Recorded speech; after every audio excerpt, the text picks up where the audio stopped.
Assalamualaikum warahmatullahi wabarakatuh. Nama saya Saibatul Aslamia, NPM 2201020196. Priodi PAI Fakultas Tarbiyah. Baiklah, langsung saja. Itu ada 5 macam. Yang pertama KD, yaitu kompetensi dasar. Yang kedua indikator. Yang ketiga tujuan. Yang keempat materi. Dan yang kelima kuis. Baiklah, langsung saja. Yang kompetensi dasar. Kompetensi dasar yang pertama menghayati nilai-nilai pembaharuan sebagai upaya mengembalikan kemajuan umat Islam. Yang kedua, menghayati pikiran-pikiran positif para pembaharu sebagai upaya memajukan umat Islam. Yang ketiga, menghayati nilai-nilai perjuangan dari tokoh-tokoh pembaharuan dunia Islam.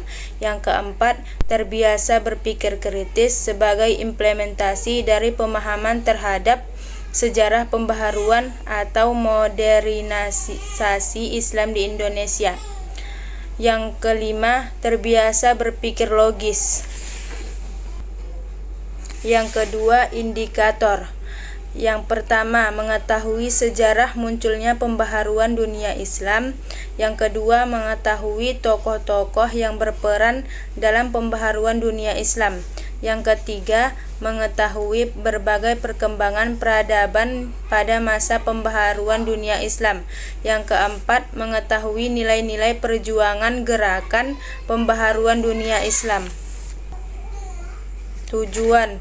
Yang pertama, menjelaskan sejarah munculnya pembaharuan dunia Islam. Yang kedua, mengidentifikasi tokoh-tokoh yang berperan dalam pembaharuan dunia Islam. Yang ketiga, mengidentifikasi berbagai perkembangan peradaban pada masa pembaharuan dunia Islam. Yang keempat, mengidentifikasi nilai-nilai perjuangan gerakan pembaharuan dunia Islam. Yang keempat, materi, yaitu jalur dan awal masuknya Islam ke Indonesia. Sejarah penyebaran Islam di Indonesia tidak dapat dipisahkan dari peranan para saudagar Islam, ulama, serta raja atau penguasa saat itu yang telah memeluk Islam. Adapun gambaran situasi dan kondisi bangsa Indonesia sebelum Islam datang sebagai berikut. 1. Letak geografis. Indonesia terletak di antara 500 Celcius sampai 11 Celcius, sehingga wilayah Indonesia berada di daerah Khatulistiwa yang beriklim tropis dengan curah hujan tinggi. Yang kedua, agama dan kepercayaan. Islam masuk ke Indonesia ketika pengaruh agama Hindu dan Buddha masih kuat. Majapahit masih menguasai sebagai besar wilayah yang kini termasuk wilayah Indonesia. Jalur masuknya Islam Indonesia. Ada beberapa teori yang menyatakan tentang masuknya Islam ke Indonesia. Pertama kali berikut teori-teori. Yang satu, teori Gujarat atau India. Teori ini menyatakan bahwa Islam masuk ke Indonesia sekitar abad ke-13 Masehi yang dibawa dari Gujarat. Yang kedua, teori Makkah, yaitu Arab.